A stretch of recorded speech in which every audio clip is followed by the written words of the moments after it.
Arslan, Mercan amca. Mercan durmuşa çıkkan.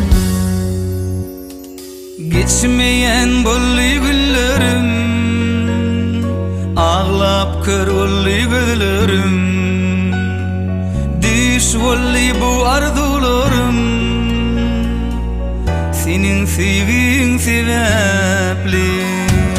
Geçmeyen bolly günlerim, ağlap kör bolly gözlerim, diş bolly bu arzularım,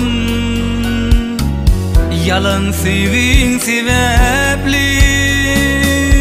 İçim dökmene dostum yok, bütünlüğün yaltısı yok, dertleşmenin nisin yok, acı sevgin sebepli.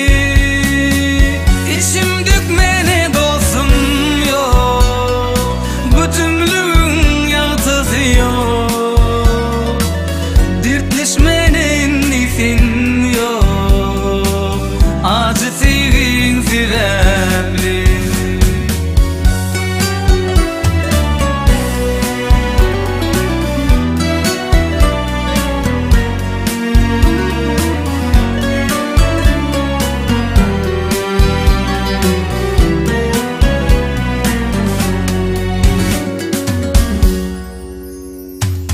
Gülmen halm galli, gözümde yaş mı galli, yaşar hıvısım galli, senin sevgin sebepli.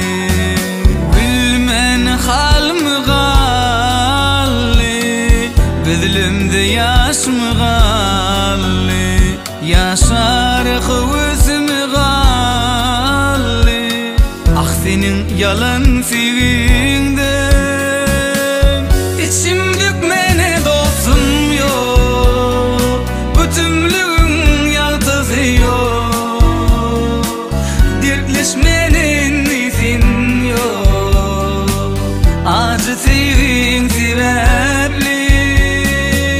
İçim dökmene dostum yok, bütünlüğün yaltısı yok, dertleşmenin nisin yok, acı sevgin sebepli, yalan sevgin sebepli. Ah, senin sevgin sebepli.